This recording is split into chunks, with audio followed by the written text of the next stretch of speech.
ओम शांति। अव्यक्त मुरली हम रिवाइज कर रहे हैं।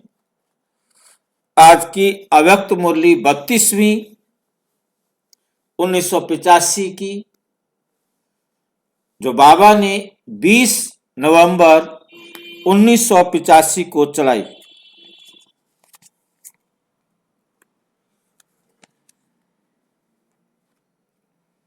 ब्राह्मणों का संगम योगी न्यारा प्यारा श्रेष्ठ संसार है। ब्राह्मणों का संगम युग योगी न्यारा प्यारा श्रेष्ठ संसार है। न्यारा और प्यारा श्रेष्ठ संसार। संगम युग वैसे तो सारी आत्माओं का है। सारी आत्माएं ये अनुभव करेंगी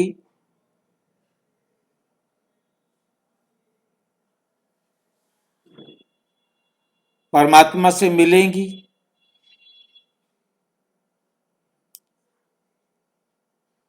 परंतु हर आत्मा का संगम युग अलग अलग है।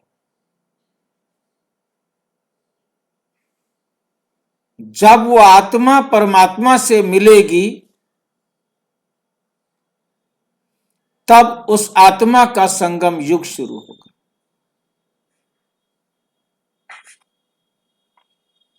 जब कोई आत्मा संगम युग पर आएगी तभी उसके लिए न्यारा प्यारा श्रेष्ठ संसार बनेगा या होगा।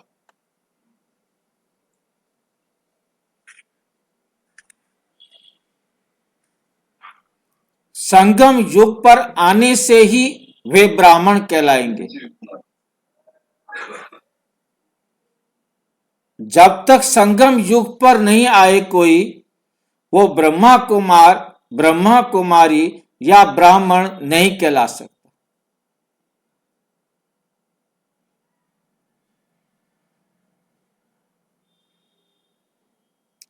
ब्राह्मण केवल वही कहला सकते हैं जो संगम युग पर होते।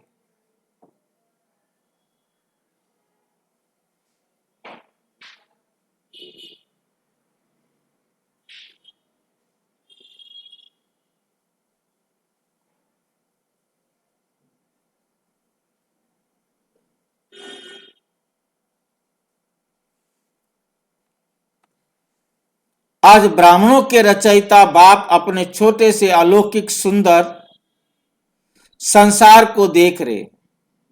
आज ब्राह्मणों के रचयिता अपने छोटे से अलौकिक सुंदर संसार को देख रहे।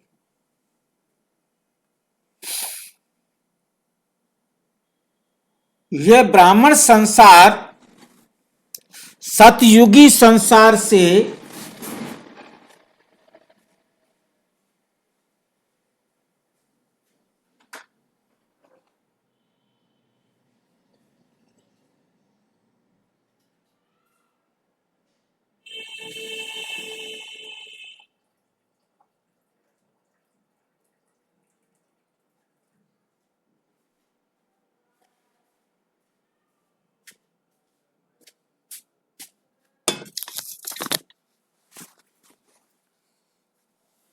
ये ब्राह्मण संसार सतयुगी संसार से भी अति न्यारा और प्यारा है। अति न्यारा भी है और प्यारा भी है।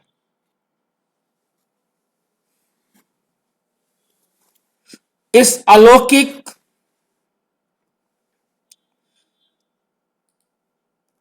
संसार की ब्राह्मण आत्माएं कितनी श्रेष्ठ हैं, विशेष हैं। देवता रूप से भी ये ब्राह्मण स्वरूप विशेष है।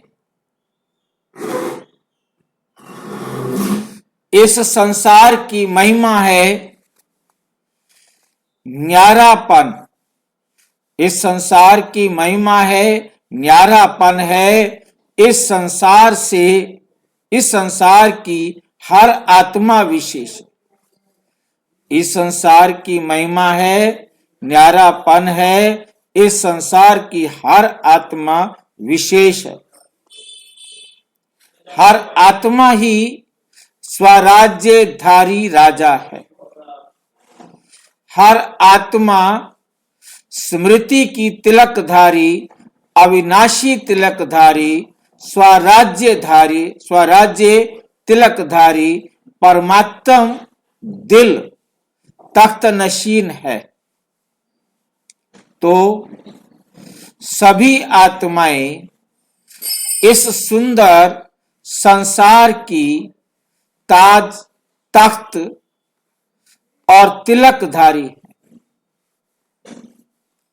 ऐसा संसार सारे कल्प में कभी सुना व देखा? पूछ रहे हैं बाबा, कभी सुना व देखा जिस संसार की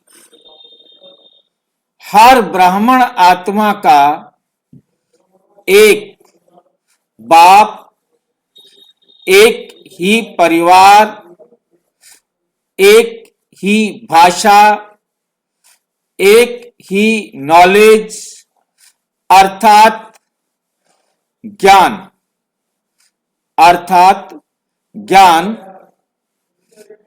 एक ही जीवन का श्रेष्ठ लक्ष्य, एक ही जीवन का श्रेष्ठ लक्ष्य, एक ही वृत्ति, एक ही दृष्टि, एक ही धर्म, एक ही ईश्वरीय कर्म है। कितनी सारी बातें होगी, जरा काउंट करना, गिनती करके देखो।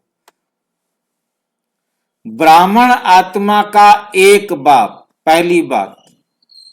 दूसरी बात हो गई एक ही परिवार, ब्राह्मण परिवार की एक ही भाषा। सबकी भाषा एक है कि अलग अलग है?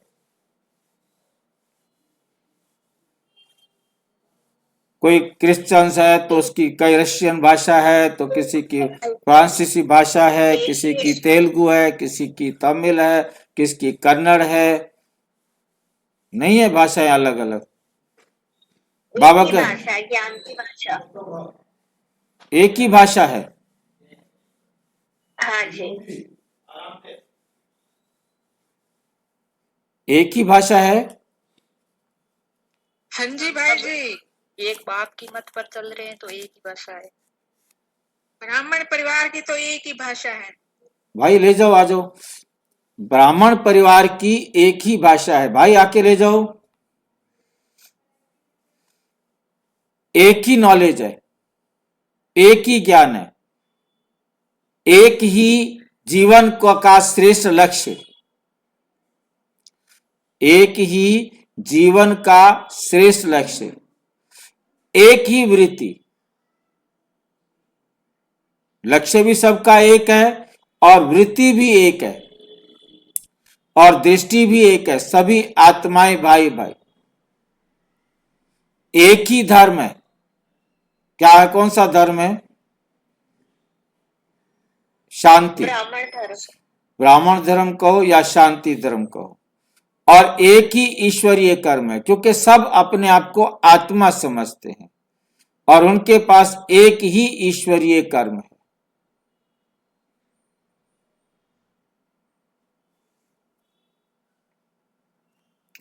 ऐसा संसार जितना छोटा उतना प्यारा है। ऐसे सभी ब्राह्मण आत्माएं मन में गीत गाती हो। ऐसे सभी ब्राह्मण आत्माएं मन में गीत गाती हो कि हमारा छोटा सा ये संसार अति न्यारा और अति प्यारा है। ये गीत गाती हो। ये संगम युगी संसार देख देख हर्षित होते हो। ये संगम युगी संसार देख देख हर्षित होते हो। कितना न्यारा संसार है।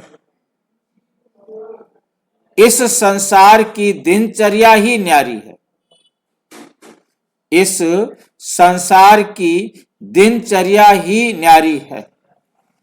अपना राज्य, अपने नियम, अपनी रीति रस्म, लेकिन रीति भी न्यारी है।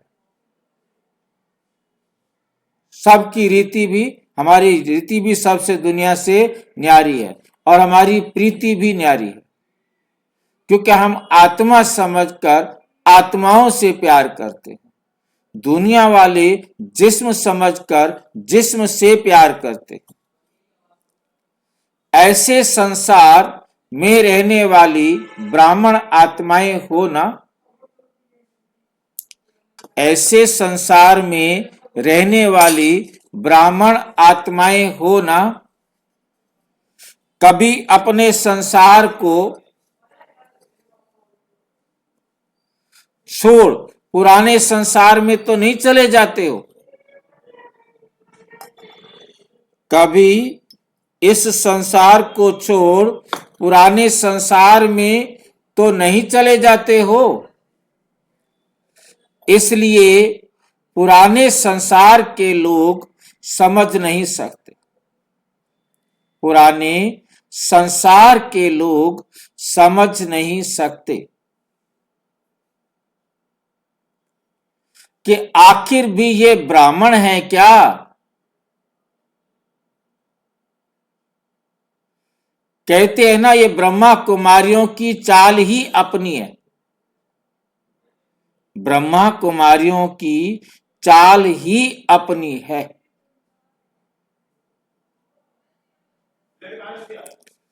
ज्ञान ही अपना है। जब संसार ही न्यारा है तो सब नया और न्यारा ही होगा ना।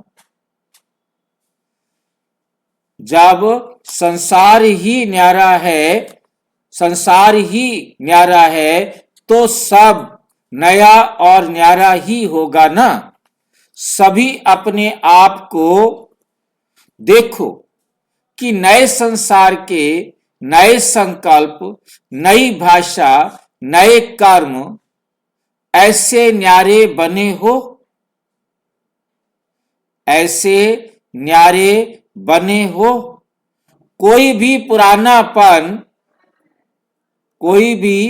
पुरानापन रह तो नहीं गया है। जरा भी पुरानापन होगा तो वे पुरानी दुनिया की तरफ आकर्षित कर देगा।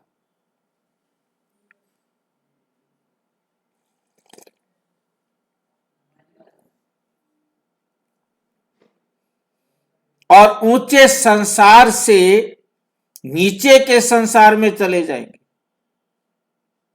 यदि जरा भी पुरानापन होगा, पुराना संस्कार आ गया तो वह आपको पुरानी दुनिया में ले जाएगा। ऊंचा अर्थात श्रेष्ठ होने के कारण स्वर्ग को ऊंचा दिखाते हैं और नरक को नीचे दिखाते हैं।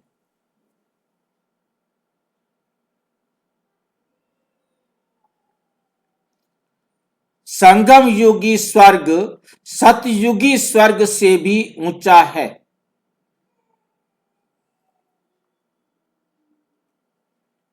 क्योंकि अभी दोनों संसार के नॉलेजफुल बने हो।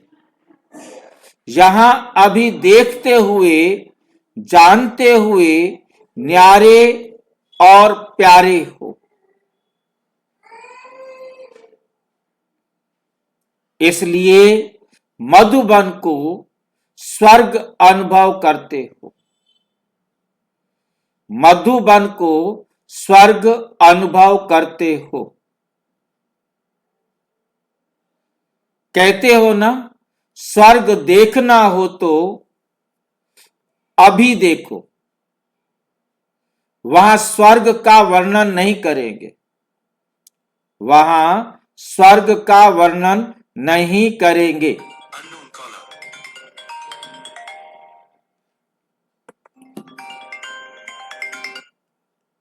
अभी फलक से कहते हो, अभी फलक से कहते हो कि हमने स्वर्ग देखा है,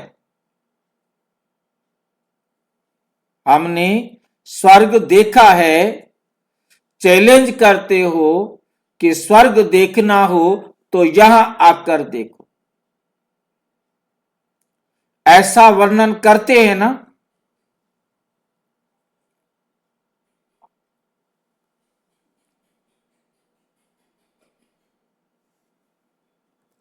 पहले सोचते थे, सुनते थे कि स्वर्ग की परियां बहुत सुंदर होती हैं, लेकिन किसने देखा ही नहीं, किसी ने देखा ही नहीं। स्वर्ग में ये होता, सुना बहुत, लेकिन अब स्वयं स्वर्ग के संसार में पहुंच गए, खुद ही स्वर्ग की परियां बन गए, शाम से सुंदर बन गए ना, पंख मिल गए ना। इतने न्यारे पंख ज्ञान और योग के मिले हैं, जिससे तीनों ही लोकों का चक्र लगा सकते हो, तीनों ही लोकों का चक्र लगा सकते हो। साइंस वालों के पास भी ऐसे तीव्र गति का साधन नहीं है। सभी को पंख मिले हैं, कोई रह तो नहीं गया है। इस संसार का ही गायन है। क्या गायन है? अप्राप्त नहीं कोई वस्तु ब्राह्मणों के संसार में, अप्राप्त नहीं कोई वस्तु ब्राह्मणों के संसार में। इसलिए गायन है, एक बाप मिला तो सब कुछ मिला। एक दुनिया नहीं, तीनों लोक मिल गए, तीनों लोकों के मालिक बन जाते हो। इस संसार का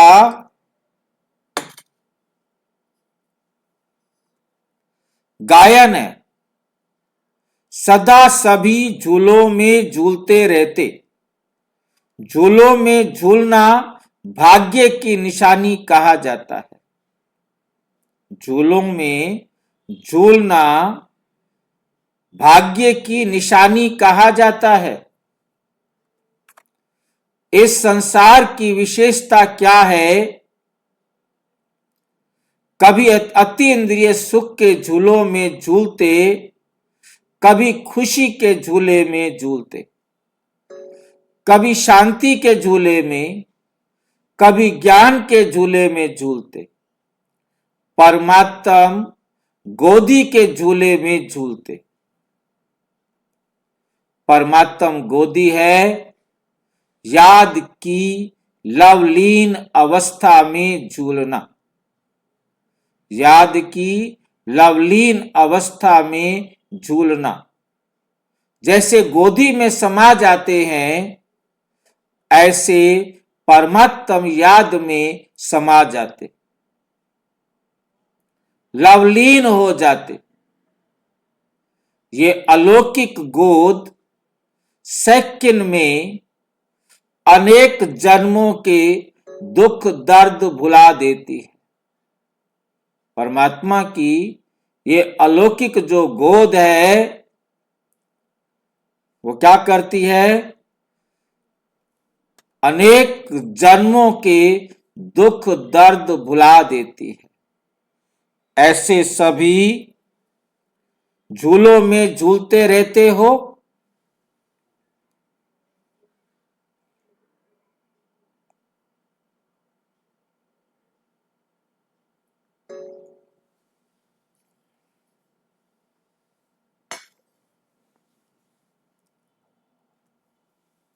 कभी स्वप्न में भी सोचा था कि ऐसे संसार के अधिकारी बन जाएंगे?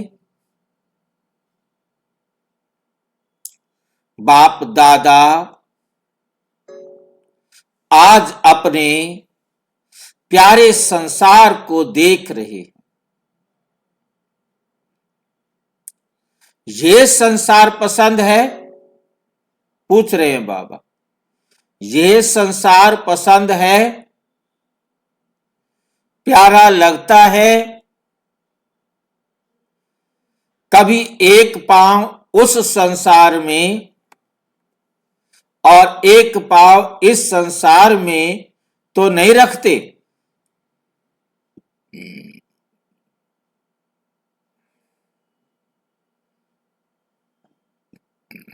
63 जन्म उस संसार को देख लिया, अनुभव कर लिया, उस संसार को देख लिया, अनुभव कर लिया, क्या मिला? क्या मिला? कुछ मिला व गंवाया। तन भी गंवाया, मन का सुख शांति भी गंवाया और धन भी गंवाया, संबंध भी गंवाया।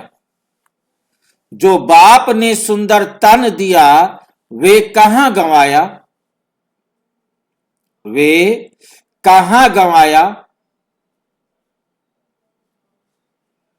अगर धन भी इकट्ठा करते हैं तो कौन सा धन है वो? धन इकट्ठा करते हैं तो कौन सा धन है वो? काला धन। स्वच्छ धन कहां गया?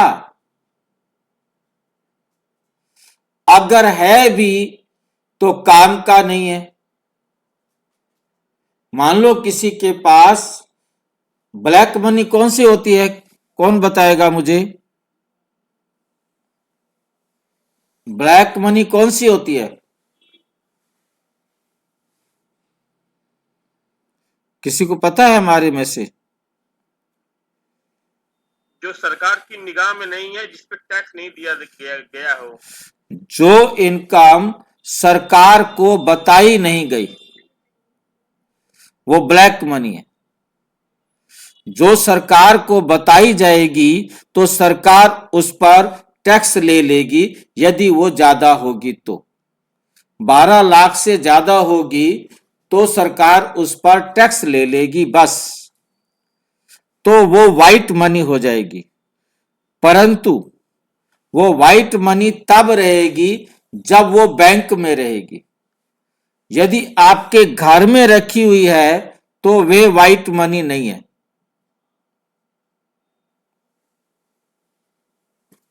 कैश जो घर में रखा है वो व्हाइट मनी नहीं है, वो ब्लैक मनी है। उतना कैश जो है ना आप घर में रख सकते हो जितना आप बताओ कि ये कैश मेरे इस काम करने का मुझे मिला है, वो कैश आप अपने पास रख सकते हो। और जब भी वो कैश मिलेगा वो आप बताएंगे कि मैंने ये कमाई की है और ये मेरे पास कैश रखा हुआ है, और उसका वो टैक्स ले लेंगे।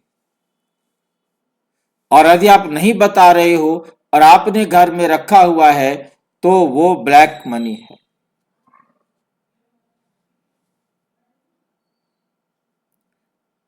और यदि वो लिमिट में है तो उस पर टैक्स लेके छोड़ दिया जाएगा, और यदि लिमिट से ज्यादा है तो उस पर जुर्माना लगेगा।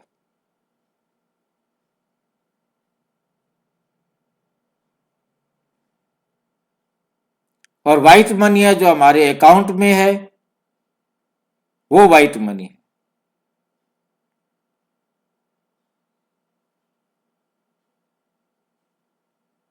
जो आपने प्रॉपर्टी खरीद ली है वो व्हाइट मनी है, वो भी किसी काम की नहीं है। बाबा कहते हैं ब्लैक मनी तो खैर है ही ब्लैक मनी, पर तो व्हाइट मनी भी किसी काम की नहीं है। अगले पल आपने शरीर छोड़ दिया, आपने व्हाइट मनी भी अरबों रुपया रखी हुई है, अरबों रुपए के मकान रखे हुए हैं, अरबों रुपए की गाड़ियां, सोना रखा हुआ है, अगले पल वो किसी काम का है जब मैंने शरीर ही छोड़ दिया।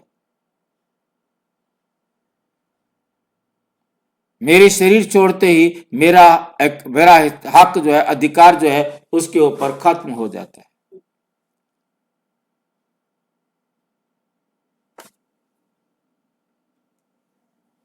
कहने में करोड़पति है लेकिन दिखा सकते हैं तो सब कुछ गंवाया, फिर भी अगर बुद्धि जाए तो, फिर भी उस गंवाने वाली दुनिया की तरफ बुद्धि जाए तो क्या कहेंगे? समझदार। इसलिए अपने इस श्रेष्ठ संसार को सदा स्मृति में रखो। इस संसार के इस जीवन की विशेषताओं को सदा स्मृति में रख समर्थ बनो, स्मृति स्वरूप बनो, तो नष्टो मोहा स्वतः ही बन जाएंगे। पुरानी दुनिया की कोई भी चीज बुद्धि से स्वीकार नहीं करो। पुरानी दुनिया की कोई भी चीज बुद्धि से स्वीकार नहीं करो।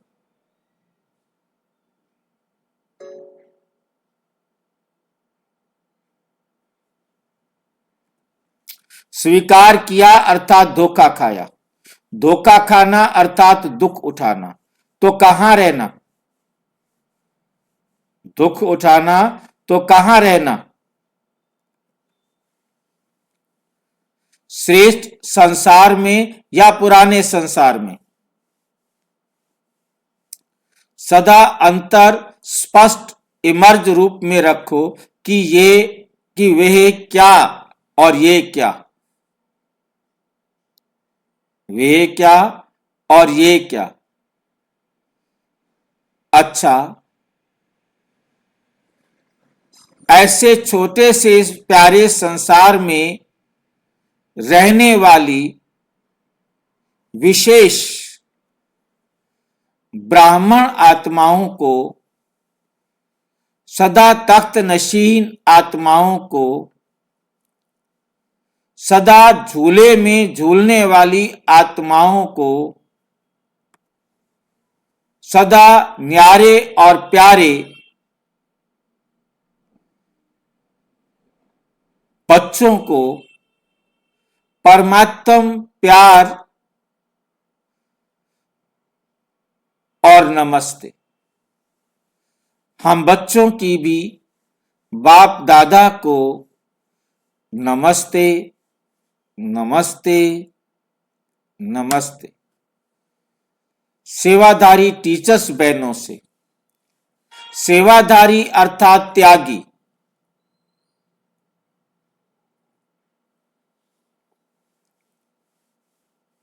तपस्वी आत्माएं। सेवा का फल तो सदा मिलता ही है, लेकिन त्याग और तपस्या से सदा ही आगे बढ़ती रहेंगी। सदा अपने को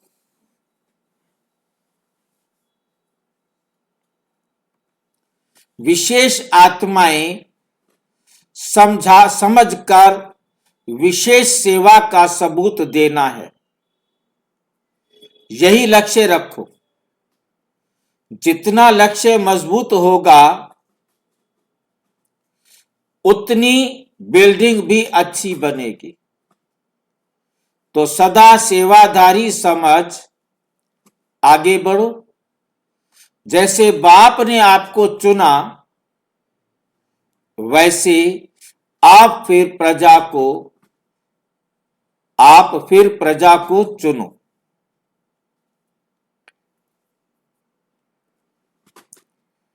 जैसे बाप ने आपको चुना, वैसे आप फिर प्रजा को चुना। वाक्य नहीं बना, परंतु क्या है पता नहीं समझ में आ रहा। आप फिर प्रजा को चुनो या आप फिर प्रजा को चुना।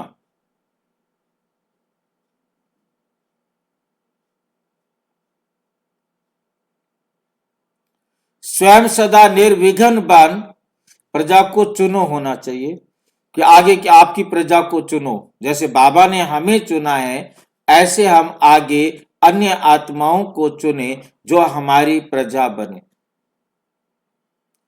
स्वयं सदा निर्विघ्न बन सेवा को भी निर्विघ्न बनाते चलो। सेवा तो सभी करते हैं, लेकिन निर्विघ्न सेवा हो, इसी में नंबर मिलते हैं। जहां भी रहते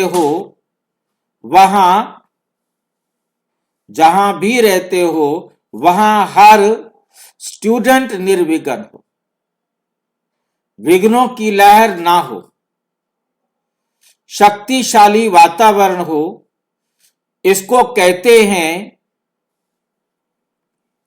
निर्विघ्न आत्मा। यही लक्ष्य रखो, ऐसा याद का वातावरण हो जो विघ्न आ ना सके,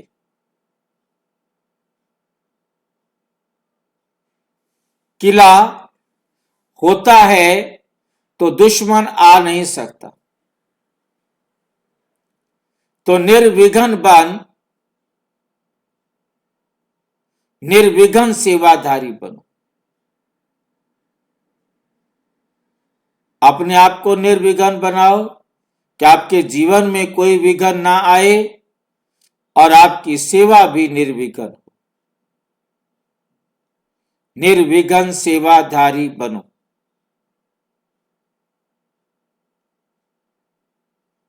अच्छा,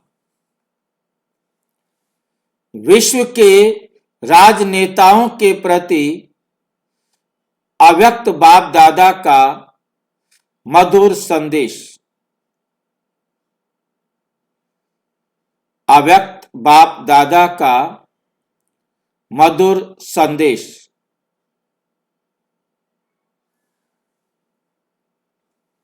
विश्व की हर एक राज्य नेता अपने देश को व देशवासियों को प्रगति की ओर ले जाने की शुभ भावना, शुभ कामना से अपने अपने कार्य में लगे हुए हैं। लेकिन भावना बहुत श्रेष्ठ है।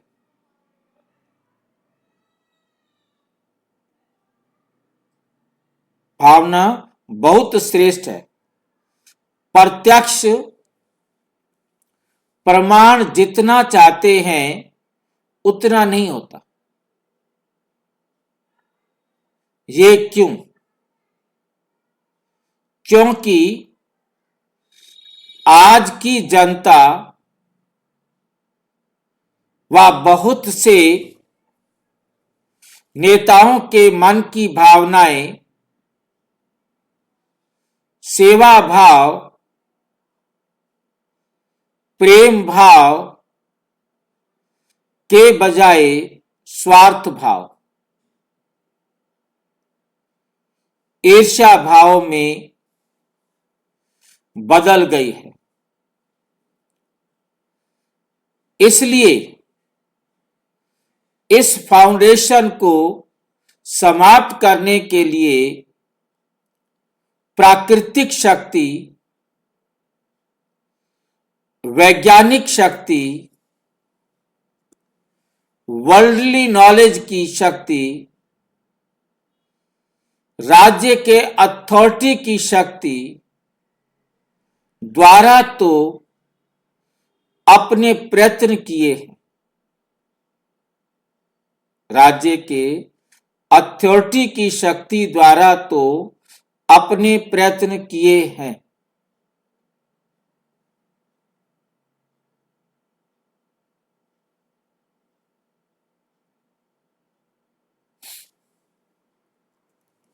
लेकिन वास्तविक साधन स्पिरिचुअल पावर है।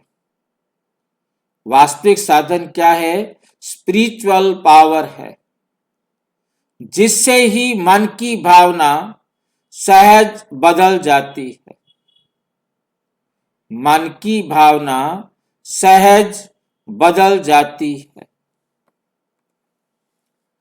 उस तरफ अटेंशन कम है। इसलिए बदली हुई भावना का बीज नहीं समाप्त होता। थोड़े समय के लिए दब जाता है, लेकिन समय प्रमाण और ही उग्र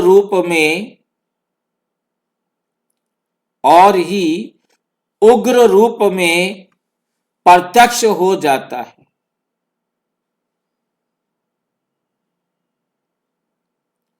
इसलिए स्पिरिचुअल बाप का स्पिरिचुअल बच्चों आत्माओं प्रति संदेश है कि सदा अपने को स्पिरिट भी आत्मा को कहा जाता है, सोल समझकर स्पिरिचुअल बाप से संबंध जोड़ स्पिरिचुअल शक्ति ले अपने मन के नेता बनो, लीडर बनो। औरों को भी मन की भावनाओं को बदल सकोगे। तो आप अपनी भावनाओं को बदलेंगे, अपने नेता बनेंगे, तो औरों को भी आप भावनाओं को बदलने की विधि सिखा सकेंगे। आपके मन का संकल्प और जनता का प्रैक्टिकल कर्म एक हो जाएगा।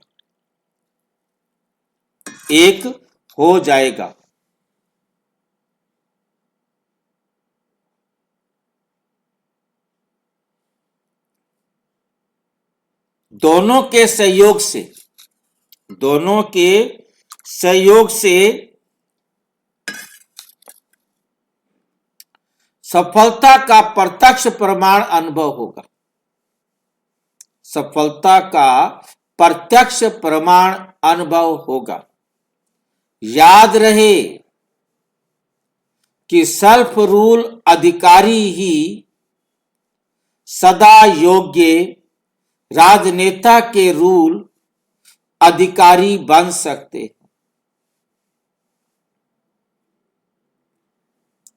याद रहे कि सेल्फ रूल अधिकारी जो स्वयं पर शासन करने वाला होगा, अधिकारी होगा, वही ही सदा योग्य राजनेता के रूल अधिकारी बन सकता है। राजनेता जो नियम अनुसार सरकार को चलाए, नियम अनुसार अधिकारी बनेगा। और स्वराज्य आपका spiritual birth right, fatherly birth right है। रूहानी बाप का जन्म सिद्ध अधिकार है स्वराज्य प्राप्त करना। स्वराज्य मीन्स अपने मन, बुद्धि, संस्कार इनके ऊपर नियंत्रण करना, फिर कर्म इंद्रियों पर नियंत्रण करना। इस बर्थ राइट की शक्ति से सदा राइटियस की शक्ति भी अनुभव करेंगे और सफल रहेंगे। अच्छा, ओम शांति। और विस्तार से जानने के लिए प्रजापिता ब्रह्मा कुमारी ईश्वरीय विश्वविद्यालय के किसी भी सेवा केंद्र पर संपर्क करें। और यदि कोई प्रश्न है तो 9213106986 पर अराटाई या टेलीग्राम करें। 9650692270 पर केवल व्हाट्सएप करें, फोन नहीं। ओम शांति।